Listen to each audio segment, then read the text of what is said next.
to myself because I'm all ready to go. And I suddenly realized I don't have my earbuds in, which means that, oh, you might be able to hear me, but the sound probably wouldn't be so good. So I've just popped them in and we're all good to go. Welcome. Welcome to Leadershipisation. I'm Beth Bergen.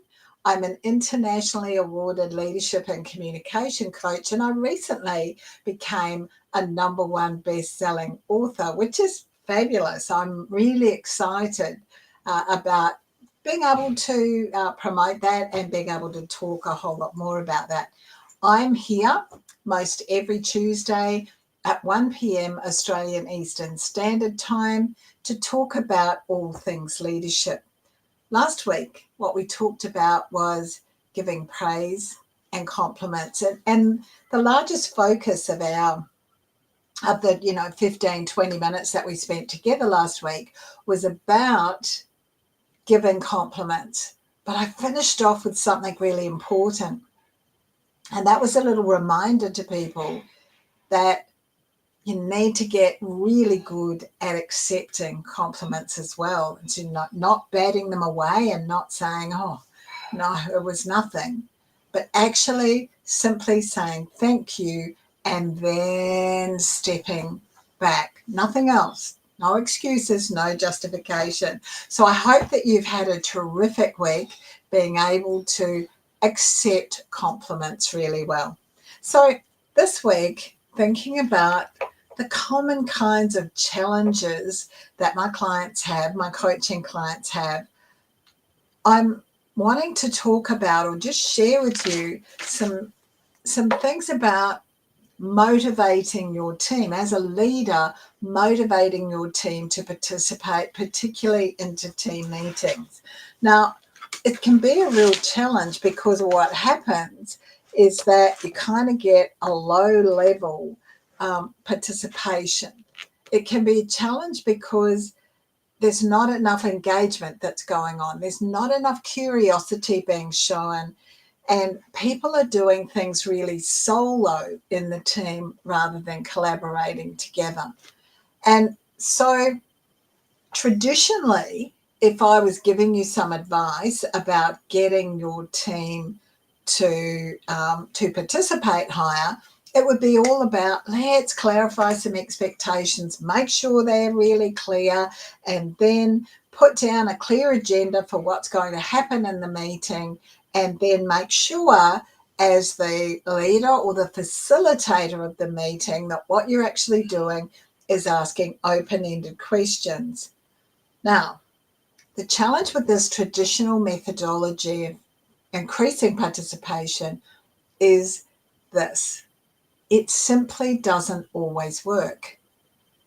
It simply doesn't always work. So let's kind of have a look at understanding this. Now, if you were to do some research into how people feel about team meetings, I reckon that your responses would come out something like this. Probably about 8 out of 10, 9 out of 10 would talk about how they daydream the whole way through a meeting. They're not actually paying attention. Probably 50 to maybe even 60% would talk about how they felt that the meeting was unproductive. Why are we even here? Why do we need to have a meeting about this? 25% would talk about, maybe even 30%, perhaps a little higher, would talk about how that was irrelevant to me. Why did I need to be here? And I think probably pretty close to 3/4 or 75%, if you're the leader or facilitator, have you had training on how to run a really good meeting? Probably not. Probably not. So that's a little bit of a recipe for disaster, yeah? So why do we want our team to participate in regular team meetings? Well, we want them to participate because when they don't, we get reduced collaboration between the members of the team. that reduced collaboration. They're not sure where others are up to, so they don't bother to engage with them. We don't get to hear and share in everyone's different perspective, because we're kind of only hearing the perspective of those people who are participating. There's less cohesion as a team, and there can be a lot of wasted time, because maybe someone in that meeting is going to have to then go and talk through whatever the issue is again with someone else in that meeting. Yeah? Outside of the meeting. So exactly what do we do then if the traditional methodology of clear expectations, clear agenda, and open-ended questions isn't working? What is it that we need to be doing? Well, it's a little complex at times, but where we need to start is by actively considering the personal dynamics and the group or the team dynamics. So it's all about, first of all, you starting to get to know your team individually. What are their strengths and weaknesses? What are they afraid of? What do they love to do? What is it that their aspirations are? And how do they feel about the way the team meetings are currently going? You know, maybe someone's introverted and they feel really a really strong lack of confidence in participating in the meeting. Maybe they feel as though they're not valued or they're not relevant. Maybe they're suffering from imposter syndrome. Maybe they've tried being heard before and the message simply didn't get through. What's really important for them is that perhaps they haven't felt psychologically safe, like they can say whatever they need to say or whatever they want to say without feeling judged or belittled or put down in some way. So in situations like that, here is my recommendation to you. It would really be about holding a number of one-on-one meetings with your team, particularly if you're new in the leadership role. Hold those one-on-one meetings and make sure that you are asking plenty of open-ended questions into that situation. Start with those people that you have observed are most disengaged, and talk to them about how you value their contribution, what you've noticed that they're doing in the team, and ask them lots of open questions about, what are the things that they aspire to, what are the things they enjoy doing, and importantly, how do they feel about the team meetings. Now, remember, with your open-ended questions, how questions, what questions, when questions, not necessarily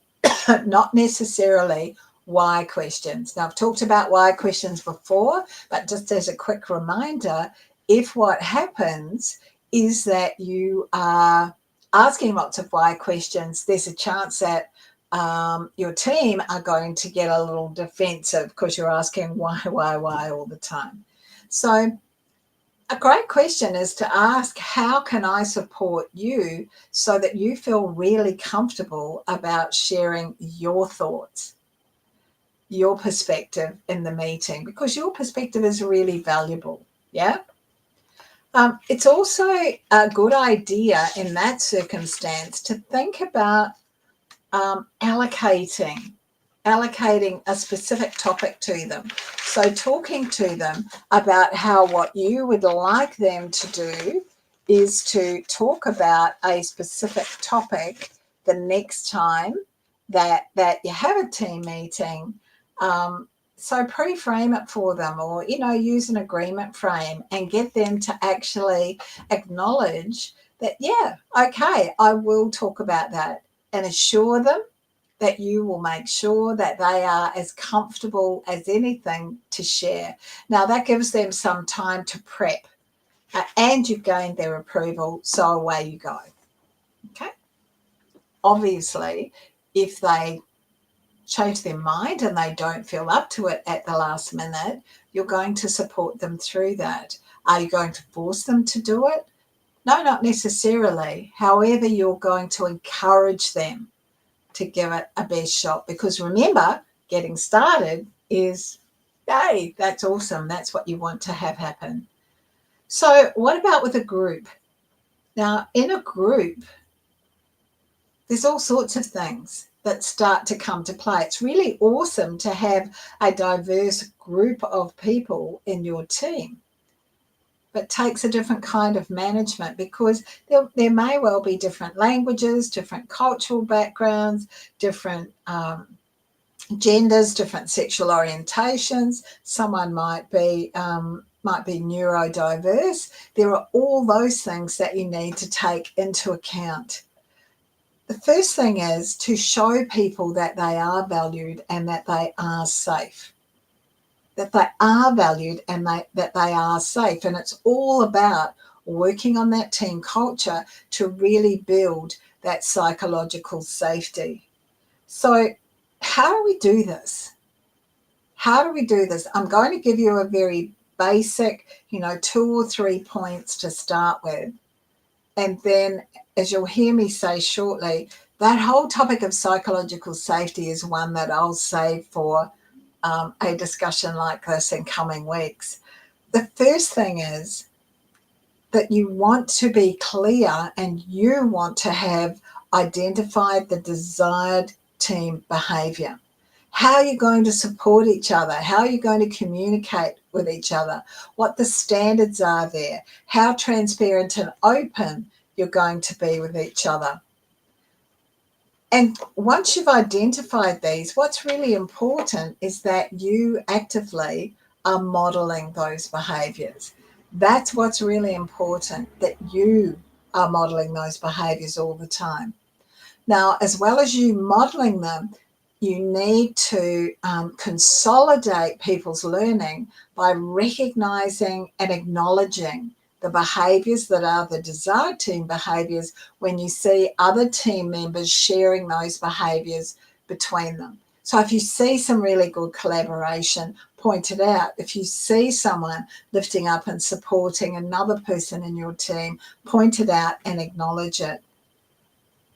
And then also in the team situation, what is important for you to do is to actually encourage participation.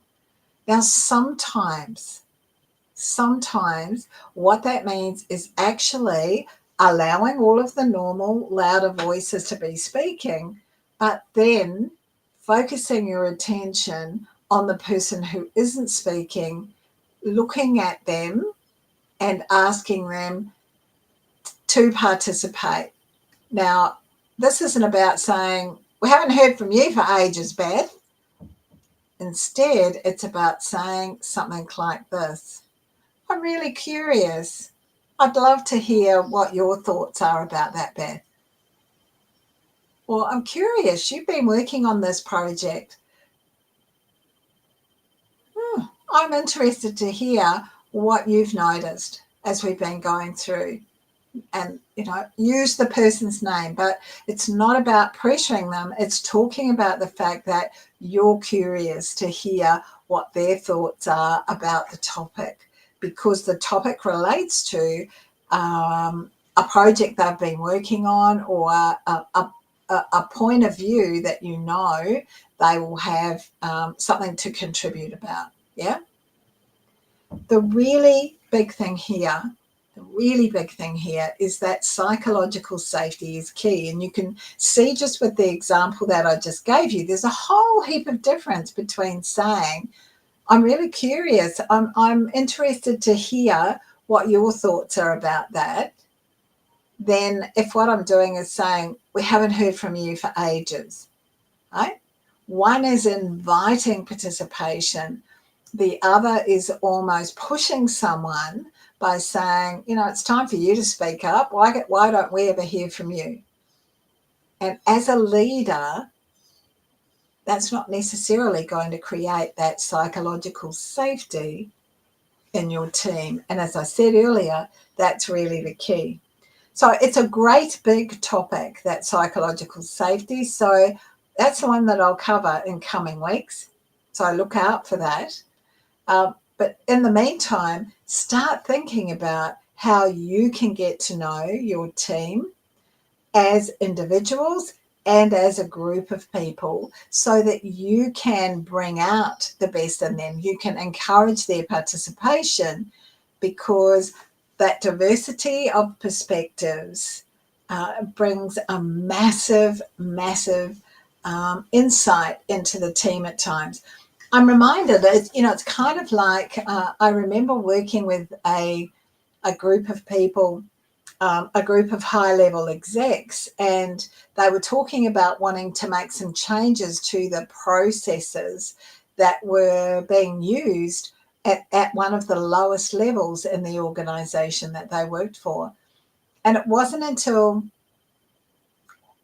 we kind of, through our brainstorming, identified that the experts about doing that process were the people who were doing it. And that from lofty heights, we might be able to see, I reckon there's better ways of doing this.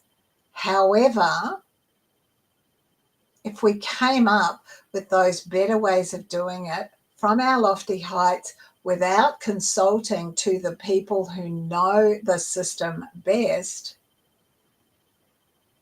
we were missing an opportunity for absolute learnings. We were missing a massive, massive opportunity. And so once the team I was working with understood that, they set a process into place where they ran little focus groups and they were consulting with the people who were doing it, and were astounded when they came back so that we could move on to the next part of the project that I was doing with them around, where is the company going, leadership and communication, and building their leadership intelligence. What was fascinating was that they hadn't thought of it. However, the best ideas by far came from the people who were actually on the ground doing it. So recognize that there's a real value in asking your team to participate and building a culture where people do want to participate. When you're a new leader, of course, it's going to be a bit of a challenge to you to begin with, but I've shared with you that strategy of get to know people, have those one-on-ones with them, starting with those people that you've observed are the least engaged. So if they're least engaged, they're more disengaged. Okay, that's it for this week. If you are watching a replay, I'd love it if you put #replay. If you've got any questions or comments, please pop them down. Happy to respond to those. If there's anything further you'd like to ask me, please reach out. In the meantime, have a glorious rest of the day. It's actually a beautiful day here in Queensland. It started off a little bit, well, it's quite cold actually, but the sun is out now and it's shining really strongly. So yeah, here comes autumn. We're nearly into winter. Okay, enjoy the rest of your week. See you next week.